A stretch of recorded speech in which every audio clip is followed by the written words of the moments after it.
A gente já falou de testamento, né, o testamento, a pessoa sendo capaz, né, tendo a capacidade, ela pode ir a forma mais segura é o testamento público, esse testamento ele só é aberto com o caso de falecimento, então ninguém tem acesso, é a forma mais segura porque ele tem os princípios, a forma que ele vai realmente ser feito, é na presença de um tabelião, então precisa ainda mesmo que seja na presença de um tabelião, ainda precisa de 2 testemunhas, então ele é muito formal. Então dificilmente, a pessoa vai fazer um testamento que vai contra uma disposição legal, né, porque o próprio tabelião vai, por uma questão de responsabilidade também, alertar: "Olha, da forma que você está querendo fazer, não é a forma disposta em lei". Se fosse hoje, eu chegar lá, eu quero dispor de 100% do meu patrimônio para alguém, sendo que eu tenho herdeiros, eu iria ser alertada que eu não poderia fazer isso.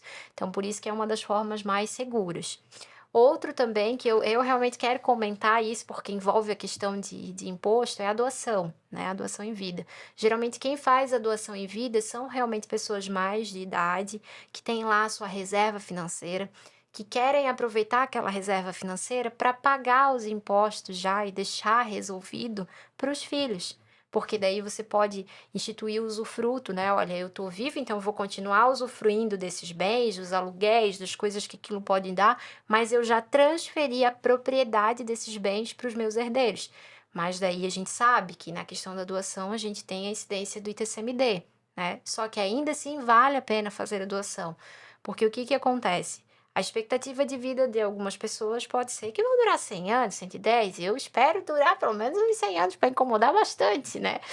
Mas eu tô atendendo uma família em São João Batista que o caso deles é exatamente isso, são 3 irmãos, 3 bens, a autora, né, dessas doações, ela tá viva, proprietária, tá lúcida, e ela já quer deixar tudo resolvido, porque ela tem realmente lá a reserva financeira dela e com aquela reserva financeira ela já vai pagar esses impostos.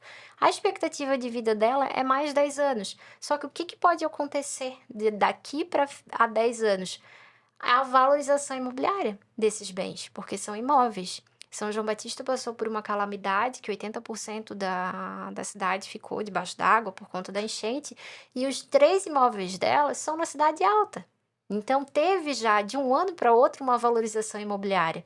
E, de certa forma, o fisco, né, a Receita Estadual, a Fazenda, ela tá lá vendo essa valorização imobiliária, porque ela quer ganhar em cima do ITCMD. Então, para ela hoje, foi viável a gente realmente estruturar essa doação, que daí já foi uma partilha em vida, instituímos o usufruto, justamente para que ela tenha segurança de que eles não vão dispor desses bens, né, enquanto ela estiver viva, não vão poder vender, enfim.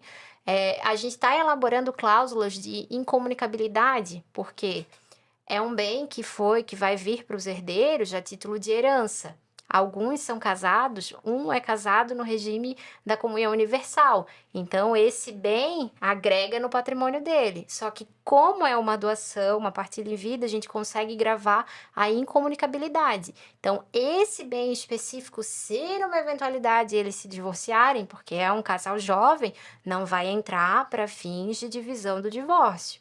Ô, Ana, mas vamos lá, uma dúvida minha. Tenho filho e eu faço a doação em vida. Sim. Paguei tudo certinho, deixei prontinha. E se meu filho falece antes? Aí, se ele não deixar herdeiro, ele volta para ti. Aí eu vou ter que pagar de novo para trazer de volta pro meu nome. Aham. Porque você já concretizou a doação. Entendeu? Que eu paguei 2 vezes para voltar pro mesmo lugar? Uhum. Por isso que a doação, ela a doação e partilha em vida, ela é realmente mais adequada para pessoa já realmente de idade. Porque na própria doação, se a pessoa falecer, ela, nesse caso em específico, todos eles têm herdeiros. Então, é os herdeiros que vão se resolver, né? Os herdeiros dos herdeiros, né? Uhum. Então, não, a doação para quem é jovem, eu acho que não faria sentido, né? E é mais válido, então, mais econômico, talvez o pai comprar um bem e colocar no nome do filho. Quando tá falando em doação, como é que se regula a questão daquele 50% que não pode ser, que você não tem o controle sobre a divisão dele, né? É, Como é que tu regula isso, por exemplo? Para para uma pessoa, por exemplo, assim, para uma pessoa que tem bens não doar doação, 70% do que tem para um. A gente vai tentar fazer uma análise do patrimônio dele, em questão de valores mesmo. Então, a gente vai ver que se ele tem 3 milhões de patrimônio, então quanto que ele pode dispor? Até 1,5 milhão. Se ele quiser dispor uma casa, que só uma casa específica é 2 milhões, ele não vai conseguir dispor. Na verdade, ele até pode fazer a doação, só que pode ser anulável. Então, os outros herdeiros, eles podem querer a anulação. Tá, em termos de doação, eu só posso doar 50% ou eu posso doar tudo desde que isso não desrespeite os 50% dos herdeiros legítimos, vamos falar assim. A regra é o seguinte: tu tens teu patrimônio, tu só pode dispor de 50%, de forma livre. Existe já uma discussão, a gente tem esperança que isso possa mudar, porque o Código Civil está vindo aí numa mudança legislativa, mas ainda está muito incerto esse cenário, justamente para trazer autonomia de vontade para a pessoa, para ela conseguir fazer com o patrimônio com o que ela quiser. Mas a regra, ela realmente é imutável nesse sentido, né? Tu tem um patrimônio, tu vai doar, o limite é 50%. E daí, para chegar nesse limite, a gente vai ter que somar, né, o teu patrimônio, ver realmente o valor Pois é, dele. e o valor você vai considerar o valor atual ou o valor lá da frente? Não. Porque vamos supor que tu tinha 2 imóveis de 500 mil e um você doou para mim, tá? Independente do grau de parentesco. Mas você tem filho que teria direito. Uhum. Aí passou-se 10 anos, o imóvel que você doou para mim, ele vale 1 milhão. Mas o imóvel que ficou, que era 500 mil, continua sendo 500 mil. Consequência de mercado. Não dá problema. Não. Vale no momento da doação Exatamente. a proporção, é isso? Exatamente. É a consequência do mercado, né? Igual São João Batista. Vamos levar na questão da calamidade. Quantos imóveis não caiu o seu valor de mercado em relação a isso? Que se finalizaram inventários, que se receberam a herança. Vamos falar em questão também de inventário. Aí não é por conta de uma depreciação do preço que eu vou poder anular uma partilha, anular uma doação. É consequência do negócio. Da mesma forma, se numa partilha de bens de um divórcio, você ficar com um bem que ele vai ter um ganho de capital lá na frente depois. É a consequência. Tá. Outro exemplo que você trouxe, eu estava até pensando sobre isso. Por exemplo, tem um imóvel de um patrimônio de 3 milhões, o imóvel vale 2, né? Tecnicamente é acima dos 50%. Só que ao longo da vida, se o patrimônio do patriarca ali aumentou, foi ali para 10 milhões, mais que esse 2 tem valorização. É lá na frente que é validado, né? Porque nesse caso, o patriarca aumentou o patrimônio, não isolando só em 2 imóveis. Houve mais patrimônio. São os bens no caso, que estariam no nome dele ainda, né? Exatamente. Não, exato, aí daria certo. Porque daí não teria problema em relação da colação, porque daí iria estar respeitando a questão da legítima, né? Sim. Não conseguiria anular essa doação. Né? Então não é que não pode doar, é que pode ser questionável no futuro. Sim, com certeza. Entendi. Com certeza. Outro exemplo, eu não sei, tem até ver, todo estado tem um certo limite de doação sem pagar imposto, né? Sim, aham. Mas São Paulo tá 60 e poucos, mas de uma cliente que aconteceu um caso justamente desse jeito. A mãe acabou vendendo o imóvel, ficou líquido o imóvel, aí se fosse passar integralmente, teria que pagar imposto. Né? Daí qual fosse o problema? Vamos começar a passar parcialmente. Isso já está acontecendo há 5 anos. Ou seja, tá assim como não tá pagando imposto. E se fosse de uma vez, teria que pagar imposto na doação. E falamos então de testamento. Doação. Falamos de doação. Holding. Holding é a queridinha da vez, né? Todo mundo eu ia falar, todo mundo fala de Todo mundo holding. que tem um dinheirinho quer construir Ninguém uma conhece, holding. não sabe. E aí?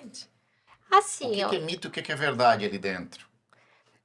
vamos lá. Eu acho que o que é mito, né? Mito é achar que só porque tem uma holding vai fugir do inventário, porque tu não vai levar os bens a inventário, mas tem as cotas sociais. Então, ao invés de eu levar 2 apartamentos para inventário, eu vou levar uma empresa que tem 2 apartamentos. Exatamente. Que tem Na o valor verdade- dos 2 E, na apartamentos. verdade, o percentual de cota também. E as cotas. Tem um isso. patrimônio ali de 10 milhões. Se você é o patriarca, criou uma hold e não transferiu as cotas, tá com 99, inventário em cima de 99. Não adiantou nada. Entende? Mas também para transferir eu teria que fazer por doação, então. Sessão, né? Tu poderia fazer a sessão de Mas eu cotas. tenho que respeitar aquela regra dos 50%. Não, porque daí já é uma questão. Na verdade, sim, se tu tiveres cônjuge, se tu tiveres herdeiros, ainda vem a mesma regra da legítima. Só que a ideia da holding, ela já tá num contexto familiar, né? Então, assim, Quando a gente vai instituir, a gente já faz essa reserva dessa legítima, a gente já vai colocar as cotas sociais e como se fosse uma partilha mesmo daqueles bens. O que a gente recomenda é o seguinte, para daqui a pouco evitar a questão do inventário daquelas cotas sociais, é fazer a cessão. Já faz para os teus herdeiros que já estão ali como os teus sócios naquela empresa. Respeitando a Da forma respeitando a Deixa eu ver se eu legítima. entendi. Tu crias a holding já com os percentuais da herança que eu quero deixar? Sim, A aham. holding nem vem pro meu nome. Que sou... Não, tu vai ter que ser um dos sócios administradores também. Só Tá. que tu já pode distribuir os percentuais para os teus E eu herdeiros. fico 1%, por exemplo. Não. Aí tu pode ficar com 50, tu pode realmente, assim, pegar o teu patrimônio e ter a incidência que tu bem entender dentro da holding. Só que o recomendado é que a gente já coloque os percentuais dos herdeiros, né? Se tu tem um cônjuge, então tu vais respeitar que ele também tem a meação nesse patrimônio. Essa cessão que a gente faz, a Receita vai ganhar dinheirinho ali, não vai? Ela não vai cobrar o imposto de renda do herdeiro por ele estar ganhando antecipadamente uma parcela dessa holding que tem seu valor? Não. Aí seria o ITCMD, né? Seria a doação. Exatamente. Só que daí qual que é a diferença? Porque a gente vai recolher o imposto com base no valor das cotas, e não no valor real, venal desses bens. Porque é aí que está a vantagem da holding. Você vai integralizar o patrimônio dentro da holding, correto? Né? E quando houver essa cessão de cotas, ela vai ser pelo valor contábil. E não pelo valor de fato venal, que é onde o Estado, onde o fisco acaba ganhando. Porque eles têm Não pelo valor de mercado, né? porque eles valor têm que a tá tabelinha registrado deles no de valor de contrato, mercado. Eles vão atualizar o imóvel, tem imóvel para partilhar, eles atualizam o valor. A empresa não Exatamente. existe o que tu atualizar. Só atualiza o valor do patrimônio da empresa. Se ela tem lucro, aí tem que somar o lucro mais o capital investido, aí esse é o valor do patrimônio líquido da empresa. Aí distribui entre as cotas e é esse que incide o ITCMD. Porque